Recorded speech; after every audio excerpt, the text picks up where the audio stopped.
Alright guys, welcome back. We have another question from the Dynamics by Meriam, and if the tennis player serves the ball horizontally at the angle of theta 0, which is this angle right here, we need to calculate the velocity v if the center of the ball clears the 0.9 meter net by 150 millimeters. So we are 150 millimeters above this 0.9 meter net, and we also need to find the distance s from the net to the point where the ball hits the court surface. So we can neglect the air resistance and the effect of ball spin.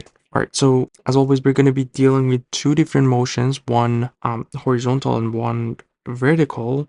Before anything, let's just call the x and y axis here. We're going to consider our x this. So it's going to be our x-axis, and this will be our y-axis. I'm going to consider downward for y, and we know that the initial velocity actually makes a theta angle, so this will be our initial velocity, which is unknown in this question, and we need to figure it out. And where we are in here, we are actually about 150 millimeter above this 0.9, so this distance would be actually 0.9 plus 150 millimeters. We know 150 millimeters is equal to, if we just want to report it as meters, it's going to be 0.15 meters. So we need to consider this 0.15 meter above this 0.9 meter. All right, so the formula that we have for vertical motion, we have yb is equal to y0 plus v y0 t, and this is going to be plus 1/2 of g t squared, because we called our y-axis downward, so because it's in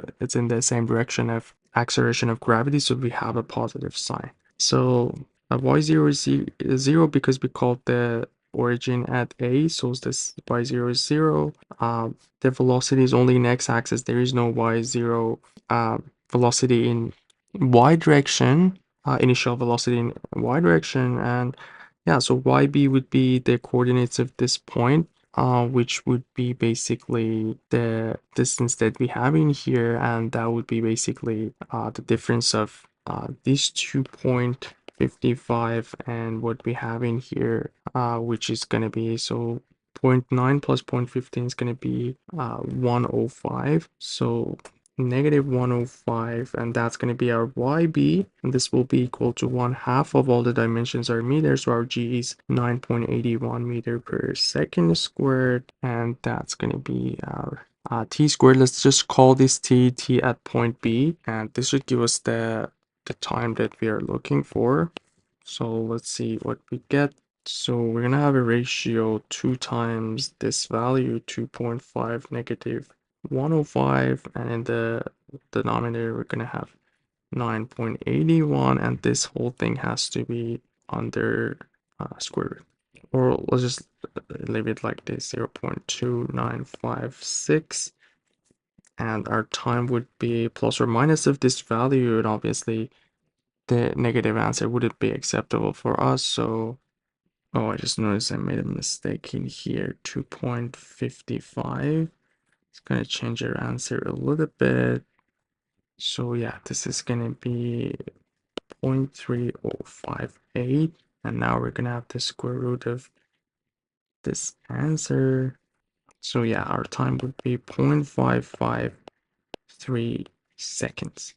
All right, so now we have the time that it gets from point A to B. We're gonna go with the our x motion. Xb is equal to x0 plus vx0 times t, and then this t would be the tb because it's the time that it takes to go from A to B.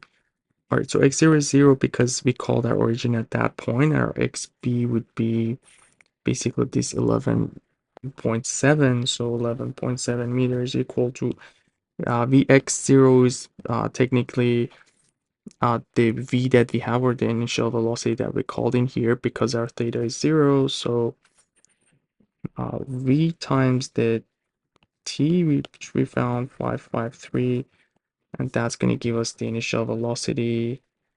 So 11.7 divided by the answer. Yeah, so the initial velocity would be 21.2. 2 meter per second. So that's one of the unknowns that the question is asking. And next thing, we have to figure out also the value of the S in here. Now we're gonna go from point A to C, same formulas. So in this part, we just move from A to B, and now we're gonna go from A to C. Again, same formula, y0 plus t plus 1/2 of gt squared. This time our t would be the t at c. These two are again 0. Our y would be moving from the 0 or origin to this point. Let's call this point here c. So the y would be 2.55, 1/2 of 9.81 tc squared, and can find tc in here. So the square root of 2 times 255 divided by 9.81 tc would be 0.721 second. And now we're going to go to our horizontal motion xc, and we should call this also yc. Is equal to x0 plus the initial velocity in x direction, which is our v, times tc. This will be again 0. Our xc is the horizontal movement in x direction, 11.7 plus s. And our v is the same v that we found in the previous step, 21.2 times the time, 0.721.